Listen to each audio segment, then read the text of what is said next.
Ladies and gentlemen, Joseph Stalin would be proud. He would be proud of the Rockefeller Foundation's Reset the Table agenda to radically transform the food system, to imbue it with racial equity. He would be proud of Klaus Schwab over at the World Economic Forum, joining forces with the United Nations and informing their World Food Systems Summit, which of course is heavily tied with Bill Gates, the man who just declared we should all be eating fake meat exclusively, even as he funds Impossible Foods, whose stated mission is to end animal agriculture.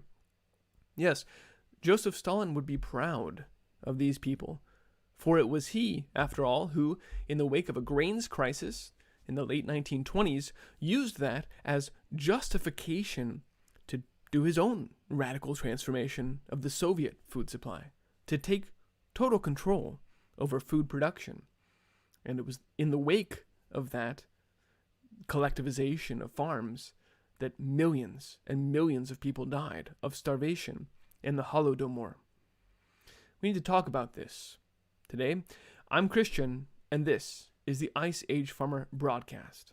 And I found this talk given by Joseph Stalin himself in May of 1928 when addressing the Institute of Red Professors and the Communist Academy, talking about a grains shortage, a grains crisis in the Soviet Union in 1928.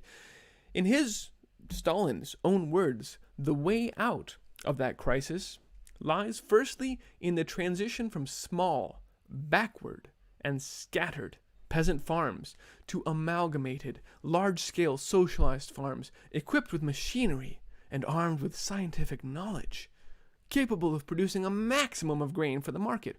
Yes, the solution lies in the transition away from individual peasant farming and instead to collective, socialized farming. And so in this statement, you can see that even he saw farms as dirty and antiquated, something we needed to do away with as we move to this new collectivism, but not a bad form of communism. No, this time it's going to be different. This time we're going to make communism work because we have science and technology and surveillance that we've never had before. This time is different. This time we'll make it work. The way out lies, secondly, continues Stalin, in expanding and strengthening the state farms and in organizing and developing new, large-scale state farms. In other words, in taking control of the food supply. This was not empty rhetoric. Within the next 5 years after that talk, by 1934, 75% of the farms in the Soviet Union had been taken from the farmers known as kulaks. They were just deported to remote regions of the Soviet Union, and their land was confiscated. And again, it was this which precipitated the massive food shortages known as the Holodomor, where millions and millions of people starved to death. An engineered food shortage. It turns out this is a tried and true method by communists as they take over a population. You can see it playing out now in South Africa, where, as you can read in this study, which I do recommend you read, Kill the Farmer, where the South African population was rapidly taken through the stages of genocide. First, we divide the population into blacks and whites, or Muslims and Croats and Serbs. Whatever balkanization of the population needs to happen is done.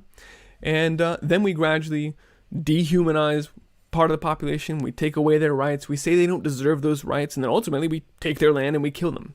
Well, it's what happened in the Soviet Union with the kulaks. And it's what's happening in South Africa now. This study talks about how in the 90s, hate speech became fine. It became popular to release songs about kill the farmers, kill the whites.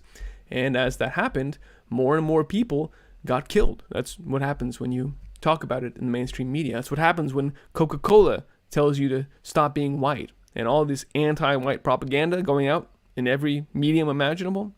That's the quantitative result that it will have, is more white people getting killed. Just the study has it written out. The data is right there for you to look at. And it is culminating now. In the last few months, South Africa has actually passed legislation that legalizes the confiscation of land from white farmers and giving it to black farmers. It's pretty appalling what's happening there. And of course, it's having very real effects on the food production, just as it did when they kicked the kulaks off of the farms in the Soviet Union. Now, we have our own grains crisis happening globally this time. In fact, we've been talking about it for months, but as the world food supplies have dwindled, and usually the countries in the world that export most of the food and feed the rest of the planet have started to put limits on the amount of food they're exporting. Now that's devolved even further into these countries are out there looking to import food to feed their own people. Here, from AgriCensus, Ukraine, the 9th largest soybean producer in the world, is looking to import soybeans after local supplies dried up and domestic prices surged. And they've started to look towards the Brazilian crop, but that crop is stuck in the ground under heavy rains, which are keeping them from harvest. In Brazil, the world's largest exporter of soybeans, farmers have been unable to harvest their crops due to excessive precipitation in several growing areas. There may be a record crop, but it doesn't matter if it's stuck in the ground. And so all eyes have been on South America, but this is a continuing problem there. These rains are continuing right now. And as we head into March, what that means is because those soybeans are stuck in the ground, Brazil has been unable to plant what's called the safrinha, their next corn crop. And that corn crop is losing a ton of yield every day that goes by that it's not in the ground. And some analysts have even started to peg the losses at 5 metric million tons of corn, which, given that Brazil's carryout last year was only 6.4, their ending stocks, the amount of corn that Brazil had was only 6.4, and they've already lost 5. So we're talking about they just wiped out 80% of their total corn ending stocks from last year. So this is a non-trivial blow to corn production, and it's especially a problem when you look at it in light of the fact that all eyes have been on Brazil and Argentina after US and China crop losses these last few years. So this is a cascading problem. It's a global problem, and it's this global grains crisis that is being used to justify, again, the radical transformation, just like Stalin, of the world food supply and its production. So again, against that backdrop, in the United States, the coronavirus stimulus bill that was just passed had $5 billion set aside for farmers' aid. But not for our farmers, just for black farmers. Now, I will say, obligatory at this point, I don't care what color your skin is. We all eat, and I think we should all be able to feed our families. And if it's good, healthy, nutritious food, I don't even care where the food comes from or the color. I mean, it goes without saying, right? Race shouldn't enter into this equation unless it's by design, unless it's part of that divide and conquer, leading to the balkanization and eventually the elimination of parts of the population and justification to take over the food supply. That's what this is. The funds here have been set aside to pay off USDA loans to black farmers only. And not just to bail them out, not just to pay off. Never mind that all farmers have been struggling to make ends meet and trying to service their debt on their USDA loans. Now we're going to bail out just the black farmers. But not only that, we're going to give them 120%. So here, your loan is forgiven, and here's a little bit of extra money on the side because you're black. This is literally the same thing as reparations, but only for farmers here. And again, the point here is, for one, to crush the white farmers, just like the kulaks. Joseph Stalin would be proud, but also to aggravate, to pour vinegar in the wounds of racial division, to foment this racial division, and ultimately to stir up a race war. This is happening aggressively and rapidly. Tom Vilsack, the Biden-Harris new nominee there at the USDA, the new head there, has just appointed these gentlemen, including Dwayne Goldman, who is going to be the new senior advisor for racial equity to the Secretary of Agriculture. Now, I don't know why the USDA needs an advisor for racial equity, except that they're implementing exactly the racial equity the Rockefeller Foundation described in their Reset the Table agenda. Goldman, who previously worked at the tech department of Monsanto, which is now part of Bayer Crop Sciences, is being brought in explicitly to, in the words of Tom Vilsack, quote, accelerate a transformation of our food system. Same language as the Rockefeller Foundation. The same language as the UN World Food Systems Summit. The same language as the EU Farm to Fork. A new, equitable, sustainable... It's all one integrated agenda. And that's why the unsavory characters at all of these agencies and think tanks and governments use those same keywords just to sort of wink at each other and say, yeah, we're in on it. This is what we're doing. That begins, he continued, with embracing a call for racial justice and equity across food, agriculture, and rural America. The grains are running out, and we're promoting racial differences. It's not just being broadcast from the top of the USDA, it's also happening from the bottom up, where supermarkets are starting to put signs on their shelves like these, which indicate that some food products are created by Black-owned companies or by Hispanic-owned companies. It's kind of funny that this is for Goya, who was supposed to be a bad guy when they supported Trump, but never mind. This is ridiculous. When I posted this to the Ice Age Farmer Telegram group, which is t.me/IceAgeFarmer, some people just said this can't be real. This is lampoonish. I can't conceive of going to a supermarket and seeing the color of the skin of the people that put these products on the shelves. But here it is. I assure you it is real, and it is going to expand. Here from supermarketnews.com, Giant Food to highlight minority-owned suppliers on their shelves. It is a pilot program which will be expanding in 2021 to all 164 of their stores. And that's just the beginning.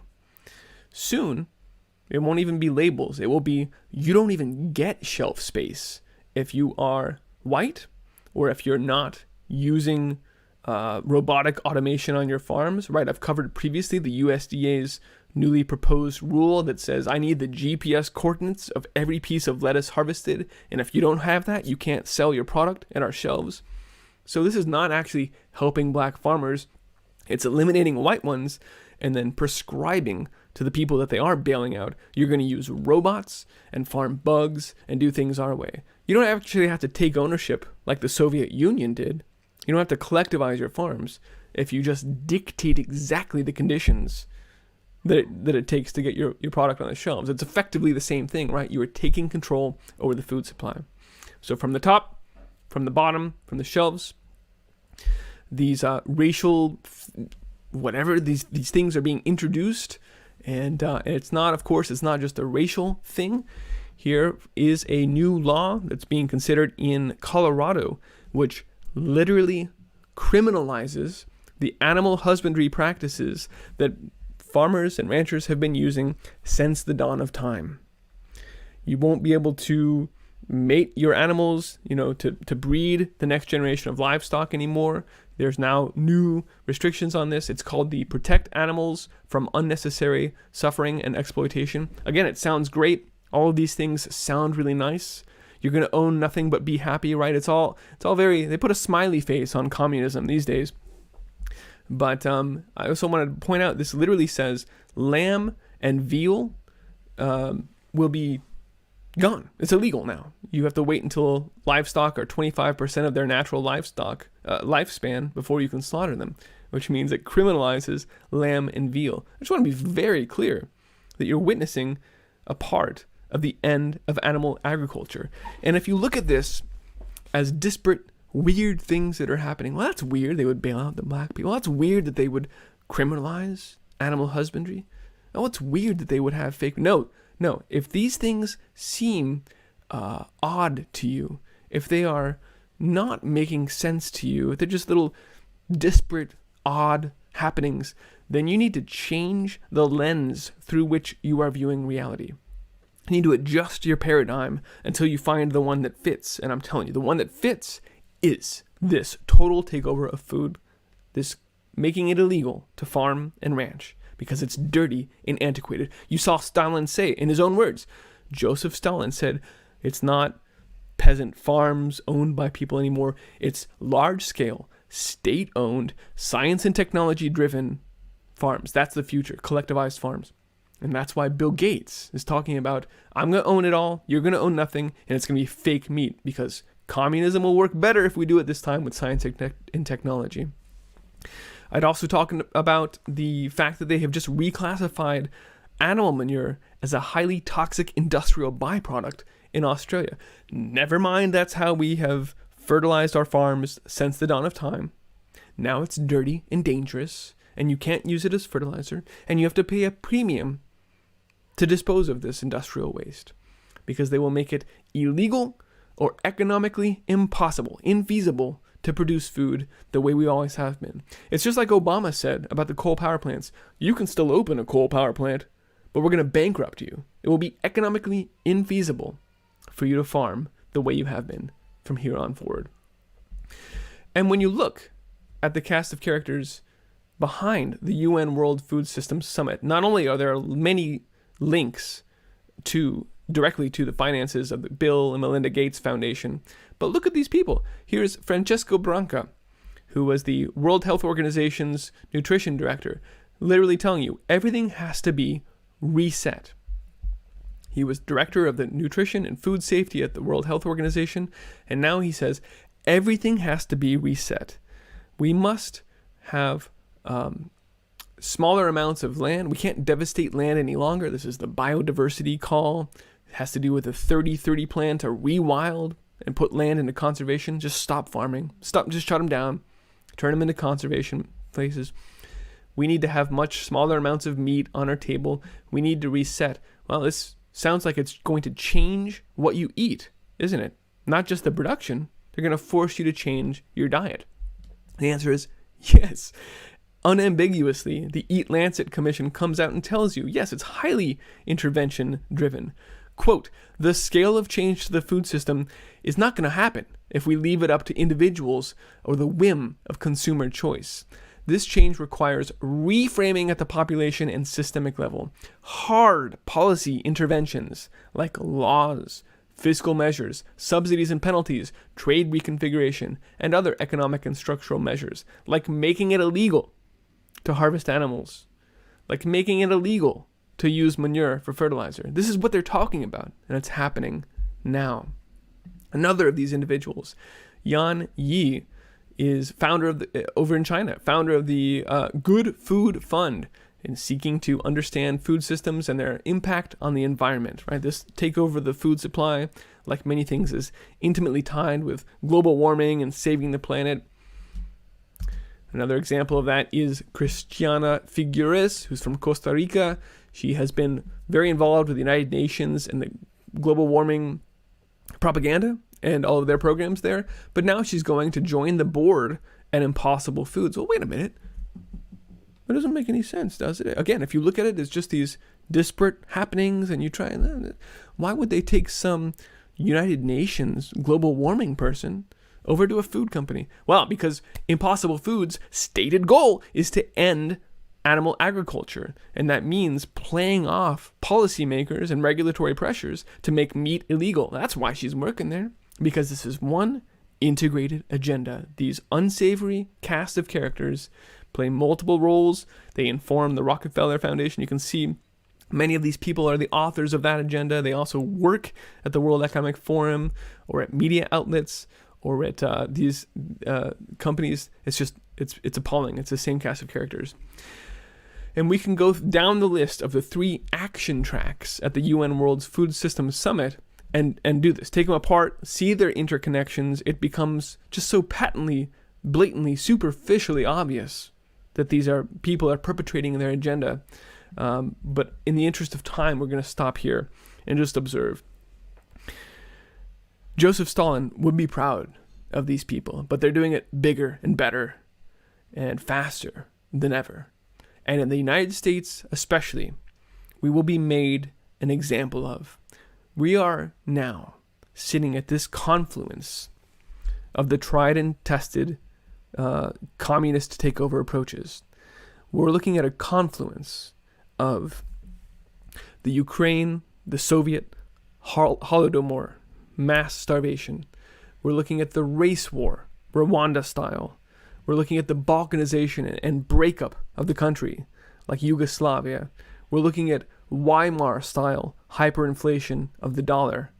And we're multiplying all of that by the United States technological total surveillance grid, Stasi style on steroids. I mean, all of these things multiplied by each other and then raised to the power of Uncle Sam doing things bigger and better. They're going to make some fireworks come out of the U.S. in the next few years. And I do not say this to be alarmist, or, I mean, I would very much prefer to be wrong here. But I think it's pretty clear that all of these things are going. I mean, look at paying off black farmers only. Has nothing to do with helping anybody, anywhere. This is again, a tried and true way to destroy a population, is divide and conquer them. So I hope this has been insightful to see that what's going on here, it is not these weird, crazy things like, oh, these crazy leftists. No, these are a formula. This has been done many times before, and it's being done here faster and bigger and better than ever before. And if you have been confused by anything you see happening, then again, you need to adjust that lens, because it all makes perfect sense when you view it from the lens of what's actually going on right now, of this agenda, this total takeover, Agenda 2030 of all resources on the planet. And we need to be getting ready for that. You know, we need to be growing our own food and hoping that on the other side of this, we in our communities can rebuild. So thanks for listening, folks. You can find this report and all my reports on iceagefarmer.com. If you value this broadcast and the information that I bring, you can help me keep it running. There's a few ways of doing that listed at iceagefarmer.com/support. Thanks for watching, folks, and spread the word. Be well.